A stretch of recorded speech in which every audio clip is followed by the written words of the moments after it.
CPIM Thiruvananthapuram ജില്ലാ സെക്രട്ടറിയാകാൻ നേതാക്കൾ തമ്മിൽ പിടിവലി. മുൻമന്ത്രി V Sivankutty, P Joy, KS Sunilkumar എന്നിവർ ജില്ലാ സെക്രട്ടറിയാകാൻ രംഗത്തുണ്ട്.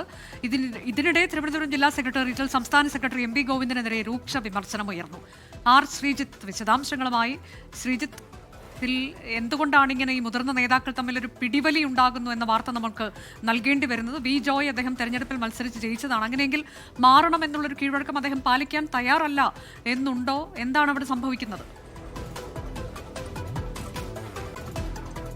CPIMന്റെ ജില്ലാ സെക്രട്ടറിയായി വരുന്ന ആൾ മറ്റ് പാർലമെന്ററി പദവികളിലേക്കോ മറ്റ് പദവികളിലേക്കോ പോകാൻ പാടില്ല എന്നതാണ് CPIMന്റെ സംഘടനാ രീതി. അതാണ് സംഘടനാപരമായി സർക്കുലറിലും മറ്റും സൂചിപ്പിക്കുന്ന കാര്യം.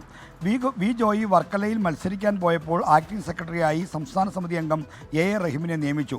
എന്നാൽ രാജ്യസഭാ അംഗം എന്ന നിലയിൽ 2 വർഷം കൂടി കാലാവധിയുള്ള A റഹീമിനെ ഈ പദവിയിൽ തുടരാനാവില്ല എന്ന കാര്യം CPIM നേതൃത്വം വ്യക്തമാക്കിയിട്ടുണ്ട്. അങ്ങനെയാണ് പുതിയ ജില്ലാ സെക്രട്ടറി തിരഞ്ഞെടുപ്പ് വേണ്ടി വന്നത്. എന്നാൽ വി ജോയി MLA സ്ഥാനത്തിനൊപ്പം ജില്ലാ സെക്രട്ടറി പദത്തിൽ കൂടി തുടരാൻ ആഗ്രഹിക്കുന്നു. അദ്ദേഹം അതുമായി ബന്ധപ്പെട്ട് നീക്കങ്ങൾ നടത്തുന്നുണ്ട്. ഇതോടൊപ്പം തന്നെ വിദ്യാഭ്യാസ വകുപ്പ് മന്ത്രിസ്ഥാനം ഒഴിഞ്ഞ വി ശിവൻകുട്ടിയും തിരുവനന്തപുരം ജില്ലാ സെക്രട്ടറി സ്ഥാനത്തേക്ക് കടന്നു വരാൻ ആഗ്രഹിക്കുന്നു. അദ്ദേഹവും ഈ സെക്രട്ടറി സ്ഥാനം ഏറ്റെടുക്കാൻ താല്പര്യപ്പെട്ട് നിൽക്കുകയാണ്. എന്നാൽ ജില്ലാ സെക്രട്ടറിയിലെ സീനിയറായ നേതാവും യുവജന മുഖവുമായ KS സുനിൽകുമാറിനെ ജില്ലാ സെക്രട്ടറി ആക്കണമെന്നൊരു വികാരവും പാർട്ടിക്കകത്തുണ്ട്.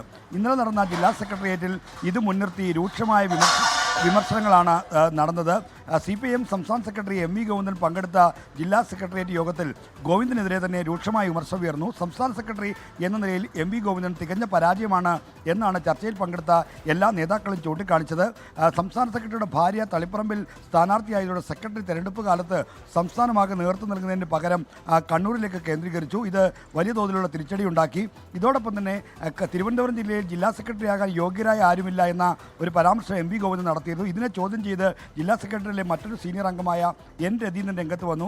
MV ഗോവിന്ദൻ എന്നാണ് പ്രവർത്തനം തുടങ്ങിയതെന്ന കാര്യം ഞങ്ങൾക്കൊക്കെ അറിയാം. അന്ന് കാലം മുതൽ തന്നെ ഈ പാർട്ടിയുടെ നേതൃതലത്തിലുള്ളവരാണ് ഞങ്ങൾ. അപ്പോൾ ഞങ്ങൾക്കാർക്കും ജില്ലാ സെക്രട്ടറി ആകാൻ യോഗ്യതയില്ല എന്ന് എങ്ങനെയാണ് MV ഗോവിന്ദന് പറയാൻ കഴിയുക? അപ്പോൾ MV ഗോവിന്ദൻ എങ്ങനെ സംസ്ഥാന സെക്രട്ടറിയായി എന്ന ചോദ്യവും ജില്ലാ സെക്രട്ടറിയിൽ ഉയർന്നു. ഒപ്പം തന്നെ മുൻ മേയർ ആര്യ രാജേന്ദ്രനെതിരെ വി ശിവൻകുട്ടി, സംസ്ഥാന സമിതി അംഗമായ വി ശിവൻകുട്ടിയും രൂക്ഷമായ വിമർശനം ഉന്നയിച്ചു. മേയറുടെ വാർഡിൽ 1400 വോട്ടിൻ്റെ ലീഡ് പ്രതീക്ഷിച്ചെടുത്ത് വെറും 5 വോട്ടിൻ്റെ ലീഡ് മാത്രമാണ് കിട്ടിയതെന്നായിരുന്നു ശിവൻകുട്ടിയുടെ വിമർശനം. മേയറെ പ്രചരണത്തിനിറക്കിയപ്പോൾ സ്ത്രീകളടക്കം ഉള്ള ആളുകളിൽ നിന്ന് തനിക്ക് വലിയ തോതിലുള്ള എതിർപ്പ് നേരിടേണ്ടി വന്നുവെന്നും ശിവൻകുട്ടി ജില്ലാ സെക്രട്ടറി യോഗത്തിൽ തുറന്നടിച്ചു. അതാണ് തിരുവനന്തപുരം ജില്ലാ സെക്രട്ടറി CPIMന്റേത് ആരാകും എന്നുള്ളതാണ് ഒരു ആശയക്കുഴപ്പം, അവ്യക്തത ഉയർന്നിരിക്കുന്നത്. മുൻമന്ത്രി വി ശിവൻകുട്ടിയാണോ അതോ വി ജോയ് തുടരുമോ, KS സുനിൽകുമാർ ആകുമോ? ഈ 3 പേരും രംഗത്തുണ്ട് എന്നതാണ് ശ്രീജിത്ത് റിപ്പോർട്ട് ചെയ്തത്.